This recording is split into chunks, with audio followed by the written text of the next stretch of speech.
Trouver un emploi lorsque l'on est sans abri, c'est compliqué, mais pas impossible. Une réalité rendue possible par le projet Tenati Toria, lauréat du Hackathon solidaire.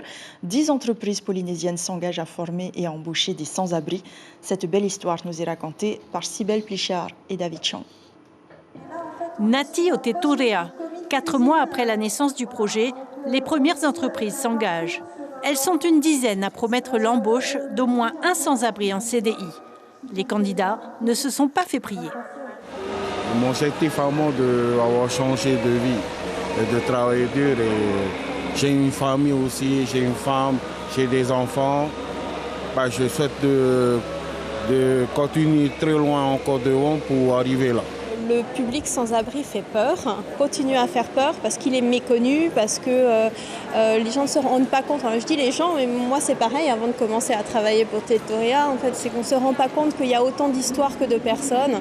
Et donc effectivement, c'est une question avant tout de confiance.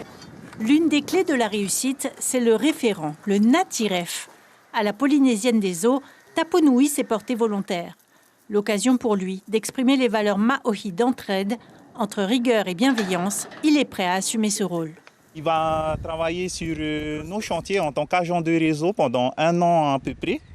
Et mon rôle va être de l'accompagner, de m'assurer que son intégration, que son emploi, la maîtrise de son poste, tout ça puisse se passer sans gros encombre, qu'il puisse se sentir le plus à l'aise possible. La Polynésienne des Eaux est très ancrée, fait beaucoup d'insertions avec le RSMA, avec Fondation Agir contre l'exclusion, mais on touche certains types de publics. Là, c'est aller toucher des publics qui sont encore beaucoup plus en difficulté.